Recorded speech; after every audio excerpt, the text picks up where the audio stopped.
اعوذ باللہ من الشیطان الرجیم بسم اللہ الرحمن الرحیم الحمد للہ رب العالمین بارئ الخلائق اجمعین الحمد لآلہ والصلاة علی آلہا الصلاة والسلام علی سید الانبیاء والمرسلین العبد المؤید الرسولنا المسدد المصطفى الأمجد الحبيب الأحمد النبي الأمي المكي المدني السراج المنير الكوكب الدري السكينة المدفون المدينة سيدنا ونبينا وشفيع ذنوبنا وطبيب قلوبنا وحبيب نفوسنا ومولانا أبي القاسم محمد المصطفى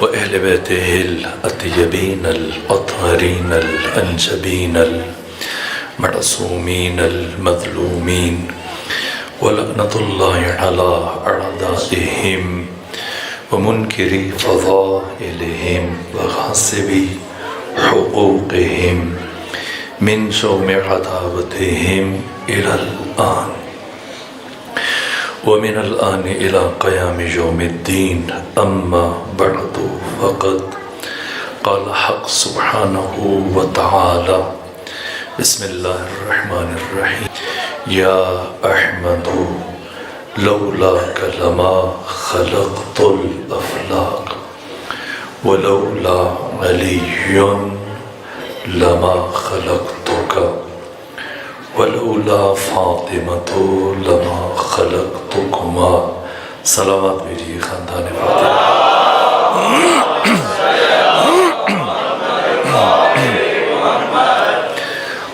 شب شہادت صدیقہ کبریٰ ام ابیہا ام الائمہ ام انبیاء سیدہ طاہرہ راضیہ مرضیہ طاہرہ زکیہ محافظہ ولایت سر عصمہ پروردگار سیدہ زہرا کی شہادت کی نسبت سے تعزیت پیش کرتا ہوں، اور چونکہ وقت محدود اور کچھ عذر ہے زیادہ تفصیلی گفتگو نہیں ہو پائے گی، اس لیے چند ایک باتیں اس ضمن میں نے آپ کے سامنے ایک حدیث قدسی کی تلاوت کا شرف حاصل کیا۔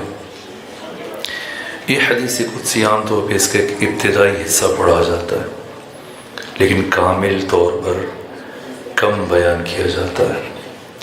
اس کی سند سے متعلق صرف ایک جملہ عرض کروں کہ آیت اللہ اصفہانی میر جہانی یہ عظیم الشان محقق محدث فقیہ عالم مفسر اور مایاناز شخصیت، انہوں نے اس حدیث قدسی کی سند پر مستقل کتاب تحریر کی۔ اس حدیث کی سند ہر طرح کے تذبذب و تشکیک اور شک و ریب سے ماورا بالاتر۔ ملتان کے خطیب تھے جنہیں سیدہ کی انہی حقانیت کی مجالس پڑھنے کے جرم کی پاداش میں جاں بحق کیا گیا۔ انہوں نے یہ حدیث لاہور میں پڑھی تو کچھ افراد نے، کسی فرقے کے کچھ مولوی صاحبان علماء نے ان پر کیس دائر کیا کہ یہ پیغمبر اسلام کی توہین۔ پھر ان خطیب نے خود آپ کے شہر اسلام آباد میں علماء سے رجوع کیا، اور یہاں سے ایک محقق شخصیت نے ان کی معاونت کی، اور وہ خود اہل سنت کی معتبر کتب سے اس حدیث کے حوالے دیے، جس کے بعد وہ مجبور ہوئے اور انہوں نے اپنا کیس واپس لے لیا۔ یہ حدیث شک و ریب سے بالاتر ہے۔ اہل تشیع کے منابع حدیثی کے علاوہ اہل تسنن کیا بھی موجود ہے کہ خدا سبحان نے فرمایا یا احمد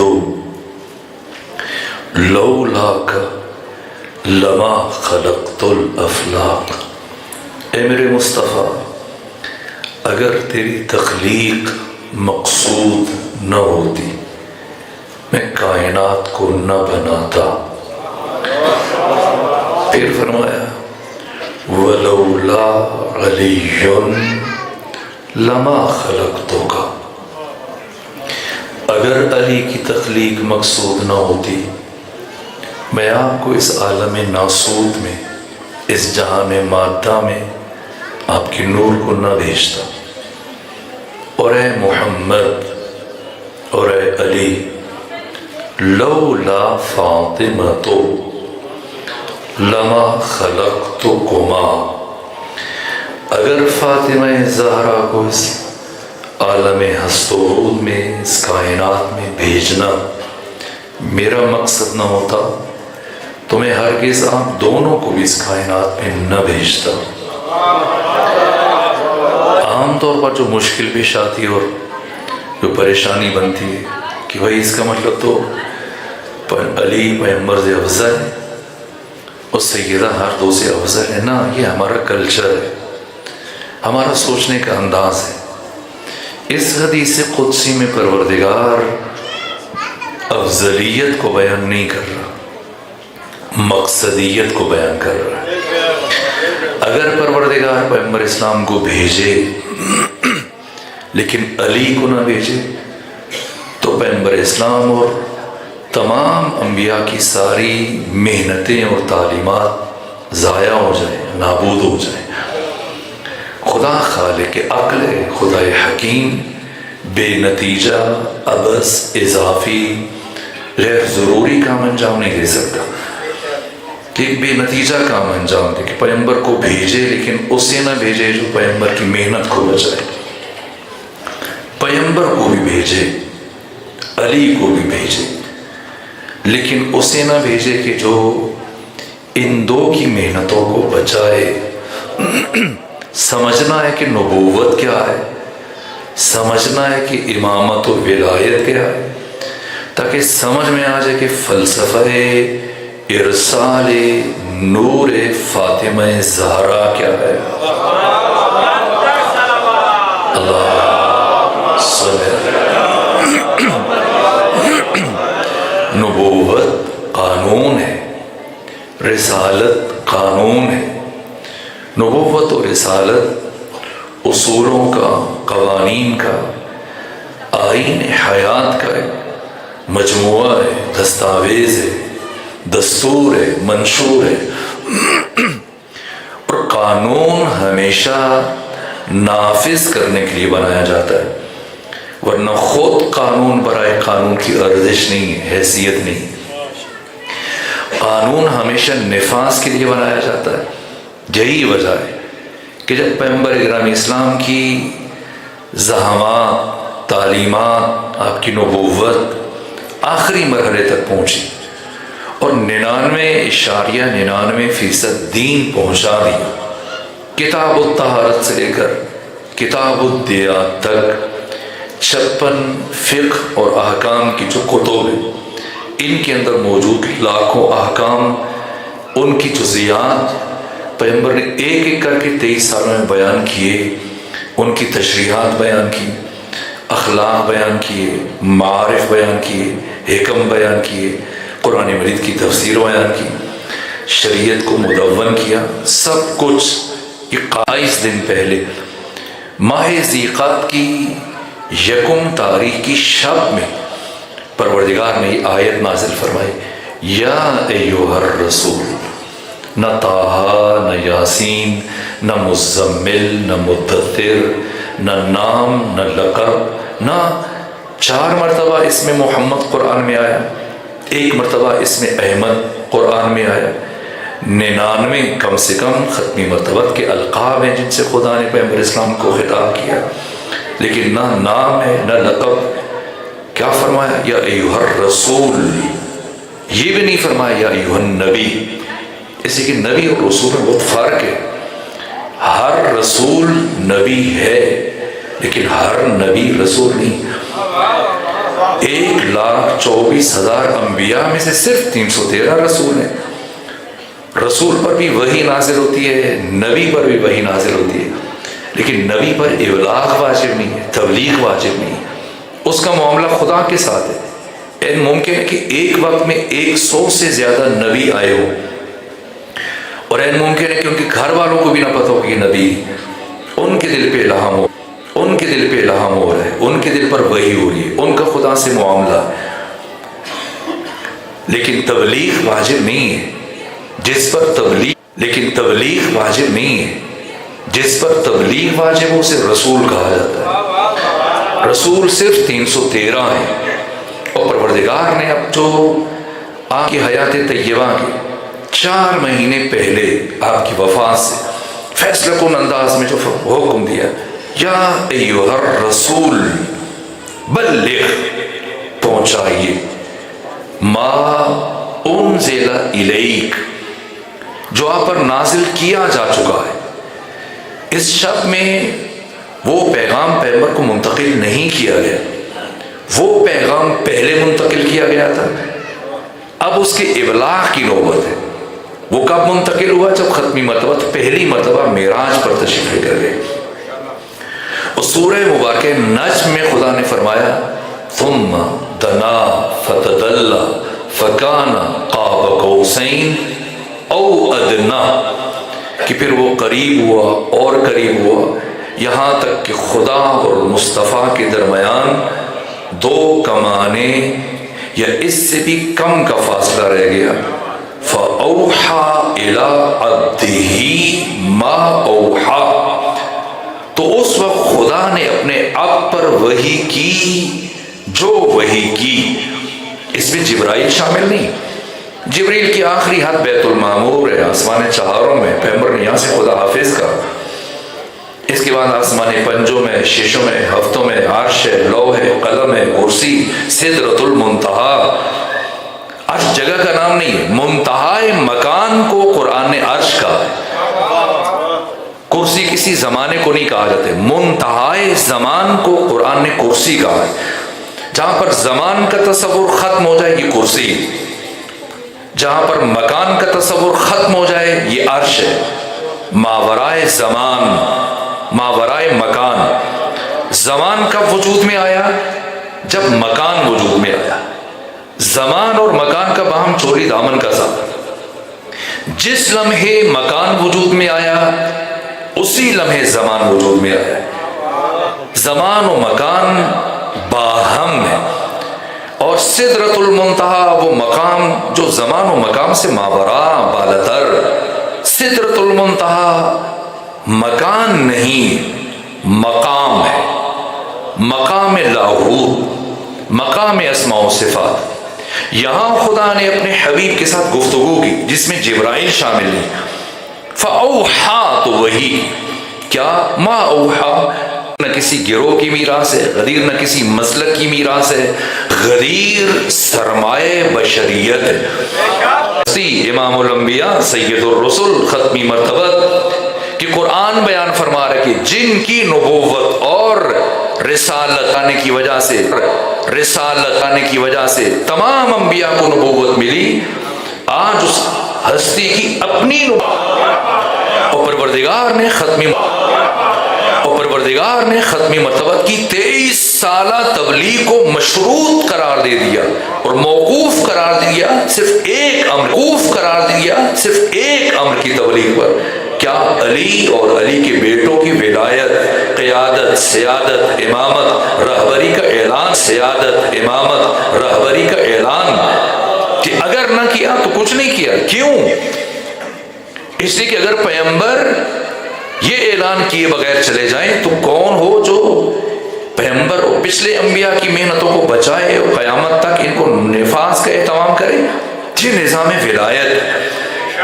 اب مشکل یہ ہے کہ خود نبوت، رسالت منشور پروردگار اور جو اس کے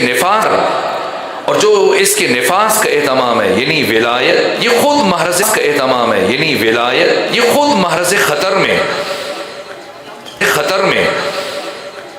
تاریخ انسانی کا سب سے عظیم الشان اعلان جس سے متعلق امام پنجم نے فرمایا کہ تاریخ بشر میں، امام پنجم نے فرمایا کہ تاریخ بشر میں، تاریخ آدم میں، تاریخ عالم میں، تاریخ خاتم میں، تاریخ انسانی میں کوئی اعلان نہ تو مثل غدیر ہوا نہ قیامت تک ہو سکے گا۔ یہ غدیر خود محرز خطر میں، اس لیے کہ پیغمبر اکرام اسلام نے جب غدیر کا اعلان کیا، خدا نے فرمایا اليوم یئس الذین کفروا من دینکم، آج کے دن کافر تیرے دین سے مایوس ہو گیا، فلا تخشوہم واخشوم، ان سے نہ ڈرنا، مجھ سے ڈرنا، تخشوہم واخشوم، ان سے نہ ڈرنا، مجھ سے ڈرنا، اليوم اکملت لکم دینکم، آج کے دن میں نے دین کو تمہارے لیے مکمل کیا، وَأَتْمَمْتُ عَلَيْكُمْ نعمتی، میں نے ساری نعمتیں تمام کر دی، علی سے لے کے مہدی تک یہ سارے ہادی بشر کے سپرد کر دی، ان کی ہدایت کی، وَرَضِيتُ لَكُمُ الْإِسْلَامَ دِينًا، آج کے دن میں نے اسلام کو تمہارے لیے رضی اللہ قرار دے دیا۔ جب علی اور علی کے بیٹوں کی ولایت کے اعلان کے بغیر دین رضی اللہ نہیں بن سکتا تو کوئی اور کیسے رضی اللہ بن سکتا؟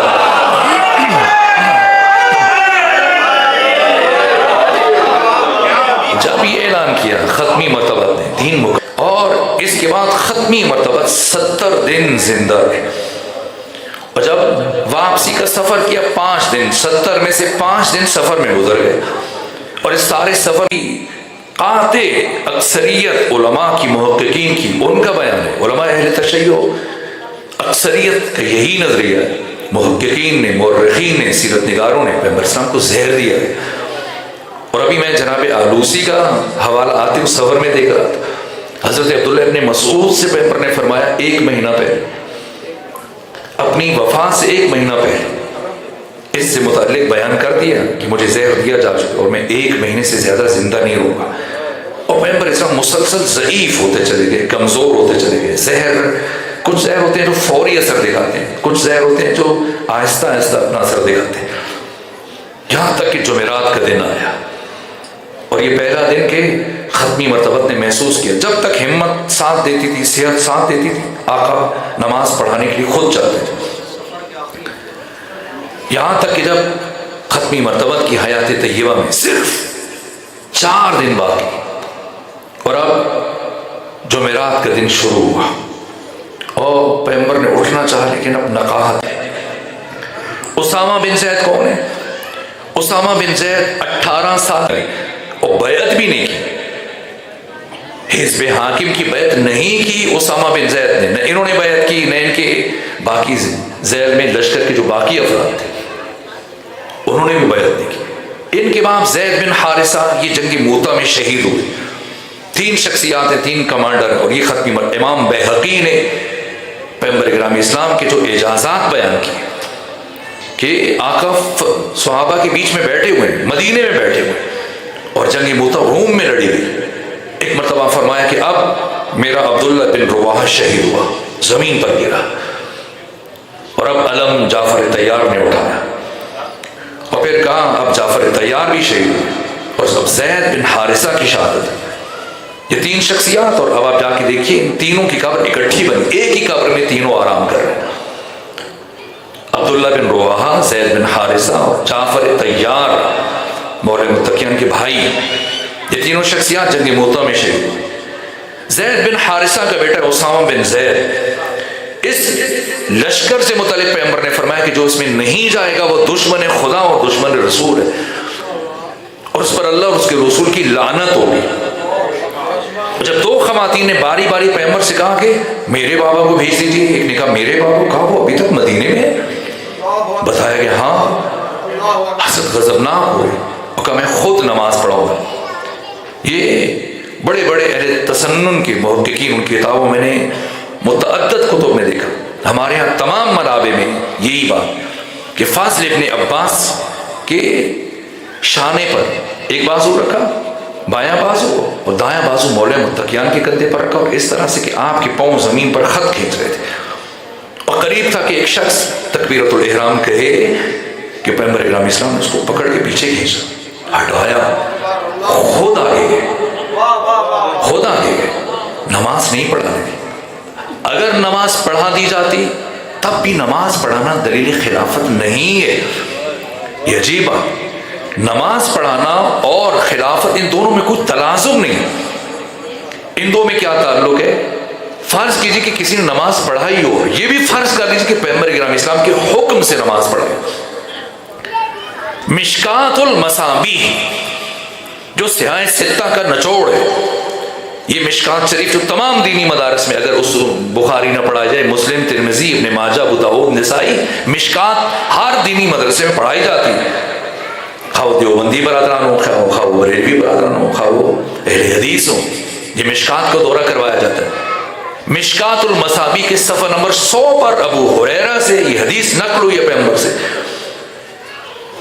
کہ وجب علی المسلم، مسلمانوں پر واجب ہے کہ وہ اقتداء کریں نماز میں دوسرے مسلمان کی، خواہ وہ گنہگار کیوں نہ ہو، خواہ وہ کبائر کا ارتکاب کیوں نہ کرے، گناہ کبیرہ کا ارتکاب کیوں نہ کرے، خواہ وہ فاسق کیوں نہ ہو۔ عدالت کی قید نماز کے لیے صرف تشیع میں، باقی جتنے فرق اسلامی ہیں آپ ان کی احادیث کے ذخائر کو مطالعہ کر لیجیے۔ تو نماز کے لیے تو عدالت ثابت نہیں ہو رہی، تو آپ خلافت کہاں سے ثابت کریں گے؟ یہ پہلی بات۔ اگر فرض کر لیا جائے کہ نماز پڑھائی، یہ تو خود آپ کا مکتب ہے، آپ کی تعلیمات ہیں، آپ کی متفقہ مسائل ہیں، لیکن جو معتبر ترین نصوص ہیں، نماز نہیں پڑھائی۔ اور پیغمبر گرامی اسلام تشریف لے کر گئے، ان 4 دنوں میں وقت نہیں، بس اشارہ کروں، پیغمبر نے 4 کام کیے۔ ایک کام خود تشریف لے کے گئے، بیماری کی حالت میں نماز پڑھائی۔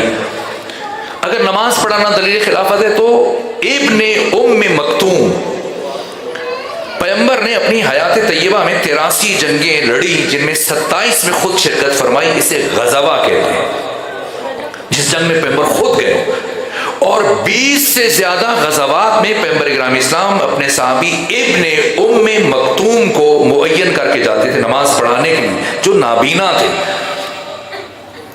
اگر نماز پڑھانا دلیل خلافت ہے تو ابن ام مکتوم بھی کہہ سکتے تھے پھر تو میرا حق ہے، میں نے تو 20 مرتبہ نماز پڑھی۔ اور اگر نماز پڑھانا دلیل خلافت ہے تو جس کی نسبت آپ کہہ رہے ہیں مدعی سست گواہ چست، جن کی نسبت آپ کہہ رہے ہیں کہ انہوں نے نماز پڑھائی تو خلیفہ ہیں، تو وہ پھر سقیفہ بنی ساعتہ میں جا کے یہ کہتے ہیں نا کہ میں نے نماز پڑھائی تو خلافت میں لا کے، انہوں نے تو نہیں کہا ہے۔ آپ کو کہاں سے یاد آ گیا؟ اس لیے کہ دلیل نہیں ہے۔ اگر وہ افراد مسلمانوں کا وہ گروہ کہ جو پیغمبر کے بعد علی ابن ابی طالب کو اپنا امام مانتا ہے، اگر دلائل کو دیکھا جائے تو صرف علامہ حلی نے 2000 دلائل بیان کی مولا متقیان کی ولایت اور قیادت اور امامت اور رہبری پر، اور اس کتاب ماندن نہ پائے رفتن۔ 2 حالتیں، آج ادھر مجلس ہے ڈوکرتا کی اس امام بارگاہ میں، آپ یہاں تشریف لے آئے، گھر پہ ہوتے تو نہ ہوتے یہاں پہ، اب یہاں ہیں تو کیا گھر پہ بھی ہیں؟ نہیں بھئی، ایک وقت میں ایک انسان ایک جگہ ہوتا ہے، یا گھر ہے یا یہاں پر ہے۔ گھر ہوتے تو مجلس میں نہ ہوتے، مجلس میں ہے تو گھر نہیں۔ تو اب پیغمبر اسلام نے لشکر مرتب کیا اور صراحت سے فرمایا کہ جو اس لشکر میں نہیں جائے گا وہ دشمن خدا، دشمن رسول ہے، اور اس پر اللہ اور اس کے رسول کی لعنت ہے۔ تو اگر آپ کہیں کہ وہ چلے گئے تھے لعنت سے بچ گئے تو اکیلی دلیل ختم ہو جاتی ہے کہ نماز پڑھائی۔ اور اگر آپ کہیں کہ نہیں، اگر نماز پڑھائی تو لشکر میں نہیں گئے، اور جب لشکر میں، جو لشکر میں نہیں جائے گا وہ کون ہے؟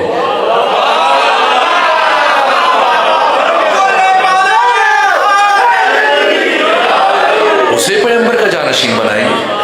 ایک کام خود آقا نے خود بیماری کی حالت میں نماز پڑھائی۔ اگر ابن ام مکتوم نماز پڑھا سکتے ہیں، کوئی اور پڑھا دے، کیا حرج ہے؟ دلیل نہیں بن سکتی، لیکن پیغمبر جانتے تھے مبادا اور تو کچھ نہیں ہے، شاید کسی ایک چیز کو اپنے لیے کہیں حجت قرار نہ دے دیں کہ میں نے نماز پڑھائی تھی اس لیے میں خلیفہ ہوں۔ خود گئے بیماری کی حالت میں، وہ پیچھے ہٹایا۔ ختمی مرتبہ تو ساری زندگی عزت دیتے رہے، لوگوں کو شخصیت دیتے رہے، لیکن یہ بات اتنی اہمیت کیا ملے کہ نہ یہاں کوئی کمپرومائز نہیں ہوگا، یہاں کوئی لحاظ نہیں ہے، اسی خود کھینچا۔ اس وجہ سے ناگوار ہو کر وہ نماز اس فرد نے، جا کے پڑھ لیجئے تاریخیں، پیغمبر کے پیچھے نماز نہیں پڑھی اور اسی کیفیت میں وہ شخص اپنے گھر کی طرف چلا گیا۔ یہ ایک بات۔ دوسری چیز لشکر اسامہ پیغمبر نے بھیجا اور تاکید کی، اب اس کی جزیات اور تفصیلات بیان کرنے کا وقت نہیں رہا۔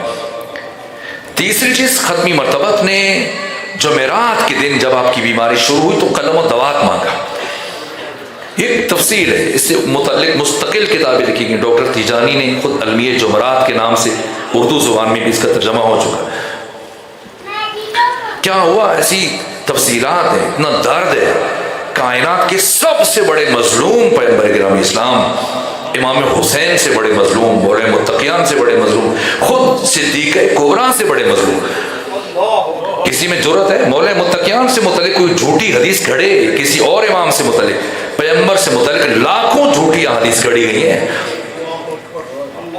اس درجہ توہین ہے، پیغمبر کی کردار کشی کی گئی ہے، پیغمبر کی شخصیت کشی کی گئی، جو جس کا دل آیا پیغمبر سے متعلق، جو ایک عام انسان سے متعلق آپ کو کہتی ہے وہ زبان لرز جاتی ہے، وہ آپ جا کے دیکھیں، میں اس ممبر سے بیان نہیں کر سکتا۔ یہ پیغمبر اسلام کی انتہائی مظلومیت ہے، اور اللہ کی قسم اگر پیغمبر گرامی اسلام قلم اور دوات مانگنے پر اصرار کرتے تو جو کام 50 سال گزرنے کے بعد ہوا وہی کام 50 سال پہلے ہو جاتا۔ جو امام حسین کا سر تن سے جدا کیا گیا، پیغمبر گرامی اسلام کا سر تن سے جدا کر دیا جاتا۔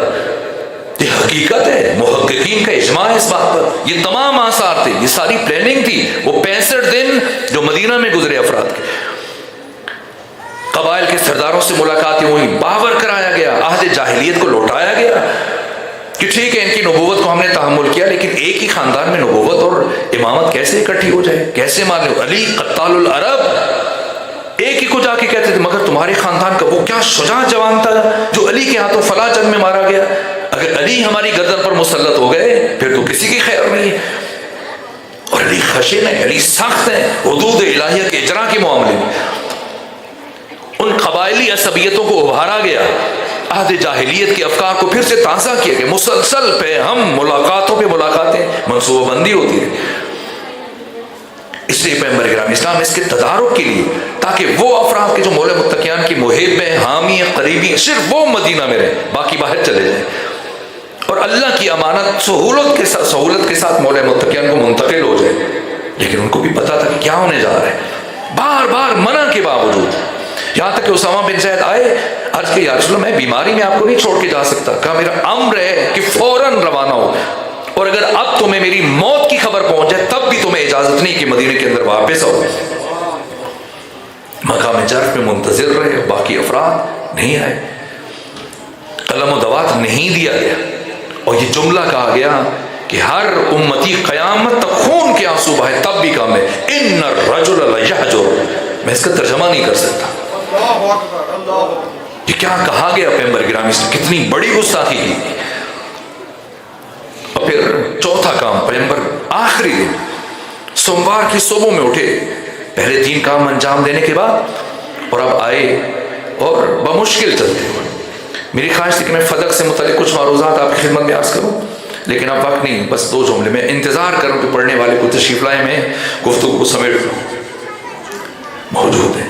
بس میں ایک بات عرض کروں، اور چوتھا کام ختمی مرتبہ انصار کو اپنے ہمراہ لیا، کچھ مہاجرین بھی تھے، اور سب کو لے کر بیماری کی حالت میں صدیقہ کبریٰ سیدہ زہرا کے گھر کے دروازے کے باہر آ کر روکے۔ یہ جملہ ارشاد فرمایا، لوگوں اس گھر میں علی رہتے ہیں، اس گھر میں فاطمہ رہتی ہیں، اس گھر میں حسن رہتے ہیں، اس گھر میں حسین رہتے ہیں، علی راز خدا۔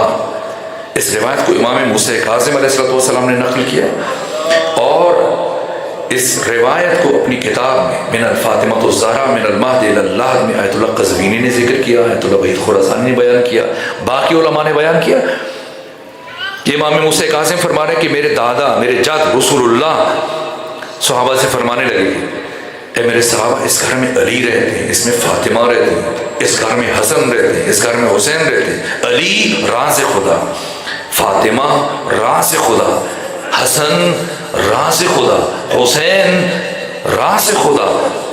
اور جس گھر میں اللہ کے یہ راز رہتے ہیں یہ گھر حجاب خدا، اور خبردار حجاب خدا کی حرمت کو شکستہ نہ کرنا۔ اس کے بعد امام موسیٰ کاظم نے اپنے دونوں زانوں پر ہاتھ مارتے ہوئے ماتم کرتے ہوئے یہ جملہ کہا، اللہ کی قسم حجاب خدا کو شکستہ کیا ہے۔ یہاں تک کہ 750 افراد قبیلے بنو اسلم کے، ان سے یہ کہا کہ کچھ ڈاکو تھے، وہ ان کے اموال کو لوٹ لیتے تھے، پھر یہ جمع ہو کر قافلے کی شکل میں مدینہ آتے تھے رقم لے کر یا کچھ اجناس بیچنے کے لیے، اور مدینہ سے چیزیں خرید کر واپس لے کے جاتے تھے۔ تو جب یہ مدینہ پہنچے تو ایک فرد نے ان سے کہا کہ حکومت بنوانے میں بہت اساسی کردار تھا جس فرد کا، قبیلے بنو اسلم کے سردار سے مل کے کہا کہ اس دفعہ آپ کو جتنا بھی اثاثہ چاہیے، خوراک چاہیے، جو بھی آپ خریداری کرنا چاہتے ہیں وہ سب ہماری طرف سے، اگر آپ تعیین خلافت میں ہماری کمک کریں، مدد کریں۔ وہ حقائق سے زیادہ آشنا نہیں تھے، یہاں تک کہ انہوں نے وعدہ کیا کہ ہم انتقال خلافت میں آپ کی ممید ہیں، معاون ہیں۔ 750 افراد قبیلے بنو اسلم کے، 50 افراد خود ایک فرد کی سربراہی میں، یہ 800 افراد بنو ہاشم کی گلی میں تل دھرنے کی جگہ نہیں تھی۔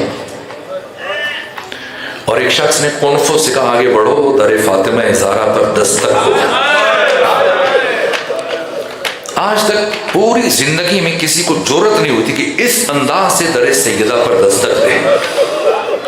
یہ انداز ایسا تھا، مولا متقین اٹھے، دروازہ کھولنے کے لیے آگے بڑھے، صدیقہ کبریٰ اٹھی، آگے بڑھ کر مولا متقین کے سامنے کھڑی ہو گئی اور دست ادب جوڑ دی، کہا جب تک میرے بابا محمد مصطفیٰ زندہ رہے کبھی زندگی میں خود انہوں نے تلوار نہیں اٹھائی، ہمیشہ آپ نے میرے بابا کا دفاع کیا، اس لیے کہ اس وقت روئے زمین پر حجت خدا آپ تھے اور آج روئے زمین پر حجت خدا آپ خود ہیں، اس لیے آپ اپنا دفاع نہیں کریں گے، آج نبی زادی آپ کا دفاع کریں گے۔ علی فرمانے لگے جیسے نبی زادی مناسب سمجھتی ہیں۔ اب علی ایک قدم پیچھے ہٹے، سیدہ آگے بڑھی اور کسی نے کہا دروازہ کھولیں ورنہ ہم اس دروازے کو آگ لگا دیں گے۔ نبی زادی نے فرمایا اس گھر کو آگ لگاؤ گے جس گھر میں تمہارے نبی کی بیٹی رہتی ہے؟